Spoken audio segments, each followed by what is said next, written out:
Banyak laporan menyebutkan bahwa otonomi semikonduktor Tiongkok terus mengalami kemajuan, dan penggunaan chip berbasis proses yang matang akan menjadi prioritas di Tiongkok. Namun, rencana perluasan proses yang matang di Tiongkok menimbulkan kekhawatiran dalam industri teknologi di Taiwan. Banyak perusahaan desain IC merasa khawatir mengenai apakah industri semikonduktor di Tiongkok, seperti industri panel dan LED fotovoltaik, akan mengalami perubahan yang lebih signifikan. Dan berbagai rencana ekspansi TSMC di luar negeri, seperti di Jerman, Amerika Serikat, dan Jepang. Namun Jepang dianggap sebagai basis ekspansi luar negeri yang paling tepat dan kompetitif.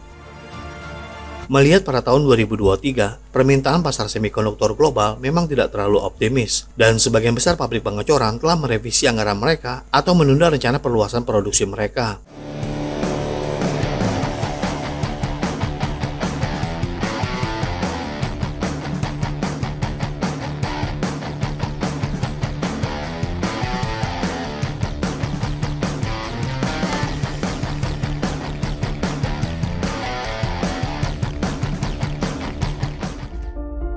Menurut data SEMI tahun 2023, industri pengecoran Tiongkok tampaknya sedang dalam kecepatan penuh untuk perluasan kapasitas baru.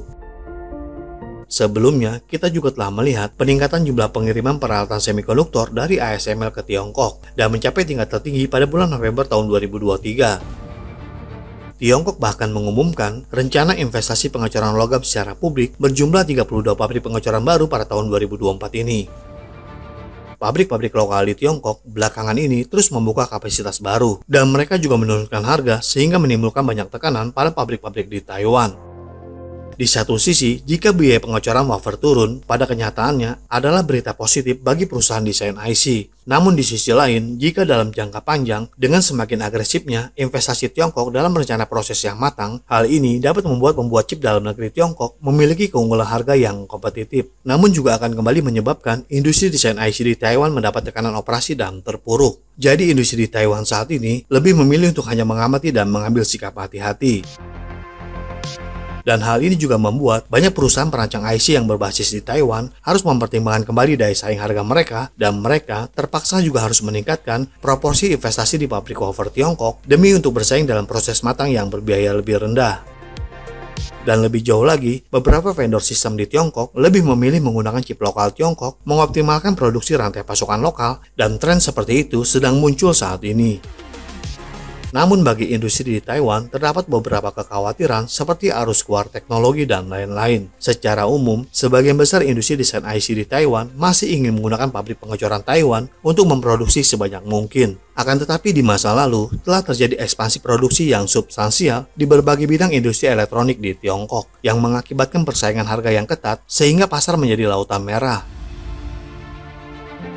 Industri Taiwan masih percaya bahwa ambang teknologi masih menjadi kunci, terutama pada bagian desain IC yang canggih. Di sini terlihat jelas bahwa industri semikonduktor Taiwan diuntungkan oleh pembatasan Amerika Serikat. Namun untuk menghadapi situasi itu, lokalisasi rantai industri teknologi di Tiongkok tampaknya telah memiliki lebih banyak strategi. Misalnya, melalui pelepasan pesanan dan kembangan pemasok lokal. Langkah ini telah membuat beberapa industri Taiwan dan internasional merasakan tekanan yang sangat kuat. Lantas, apakah proses manufaktur semikonduktor yang matang akan menjadi samudra merah di masa depan? Dan tampaknya, ini akan menjadi fokus persaingan di tahun 2024. Teknologi pengemasan memang masih menjadi kunci bagi pelanggan internasional. Namun melihat harga produk Tiongkok yang sangat kompetitif, tampaknya industri Tiongkok akan menjadi pesaing kuat di pasar global. TSMC adalah perusahaan pengecoran logam terbesar di dunia. Namun dalam beberapa waktu terakhir telah menarik banyak perhatian karena rencana ekspansinya di luar negeri. Baru-baru ini juga beredar rumor bahwa pabrik Amerika Serikat yang baru tidak hanya akan meningkatkan investasinya beberapa kali lipat, tetapi pabrik yang di Jepang juga dapat memasuki proses manufaktur tingkat lanjut. Rumor dari rantai pasokan menunjukkan bahwa Amerika Serikat dan Jepang tengah mengupayakan pabrik pengemasan canggih yang mampu melakukan integrasi heterogen di era pasca hukum Moore. Baru-baru ini, TSMC juga akan mendirikan pabrik ketiga di Jepang yang mungkin berlokasi di dekat Bandara Kumamoto, yang diperkirakan akan memiliki peluang untuk menghubungkan seluruh rantai pasokan semikonduktor, hulu dan hilir Jepang di cara yang lebih lengkap. TSMC telah membangun pabrik dalam beberapa tahun terakhir, mengadopsi rencana desain pabrik bintang kembar, termasuk pabrik baru di Arizona, Amerika Serikat, pabrik baru di Dresden, Jerman, dan pabrik di Jepang. Rumor baru-baru ini menunjukkan bahwa pemerintah Amerika Serikat ingin membangun pabrik ketiga atau keempat yang akan mencakup pabrik pengemasan yang lebih lanjut selain pusat proses yang lebih maju. Meskipun TSMC tidak mengomentari kebenaran rumor tersebut, pabrik Kumamoto di Jepang dipandang lebih baik oleh industri sebagai bagian yang relatif kompetitif dari kehadiran TSMC di luar negeri.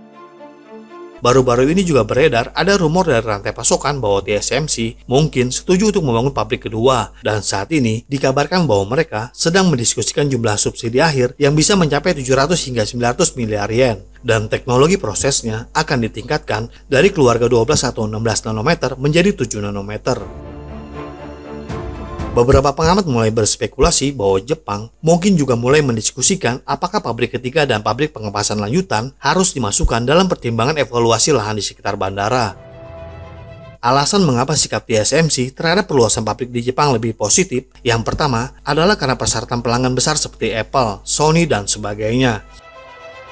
Alasan kedua, Jepang masih mendapat tempat di dunia dalam hal material dan peralatan semikonduktor. Dan alasan yang ketiga, subsidi pemerintah Jepang juga memenuhi kebutuhan TSMC. Ada chip otomotif, chip sensor, termasuk pesanan jangka panjang dari pelanggan besar. Jadi, resiko operasionalnya relatif rendah. Semua negara di dunia, termasuk Jepang, ingin terus mengejar teknologi canggih seperti artificial intelligence, komputasi kuantum, dan komunikasi generasi mendatang, sehingga mendapat dukungan TSMC tentu saja menjadi prioritas. Sebelumnya, rantai pasokan industri elektronik di Taiwan dan Jepang juga telah menjalin kerjasama. Banyak perusahaan pengujian, analisis, dan peralatan Taiwan relatif positif untuk dibawa ke Jepang. Dan ekspektasi bahwa Kumamoto dapat menduplikasi efek pengelompokan industri semikonduktor secara alami tidak akan menjadi masalah. Jadi bagaimana menurut Anda tentang persaingan industri semikonduktor di tahun 2024 ini antara Tiongkok Daratan dan Taiwan? Silakan berikan komentarnya di kolom komentar kami. Terima kasih dan sampai jumpa di episode berikutnya. There has been a growing consensus to revitalize semiconductor manufacturing in the United States. Under the exceptional leadership of President Biden and with great efforts from Secretary Raimondo, this initiative was finally transformed into real and tangible action through the forward-looking measures of the CHIPS and Science Act. This state-of-the-art facility behind us is a testimony that TSMC is also taking a giant step forward to help build a vibrant semiconductor ecosystem in the United States. Thank you, Mark, for the introduction. I appreciate it very much. Your company's commitment to building, as you put it, a vibrant semiconductor ecosystem in the United States.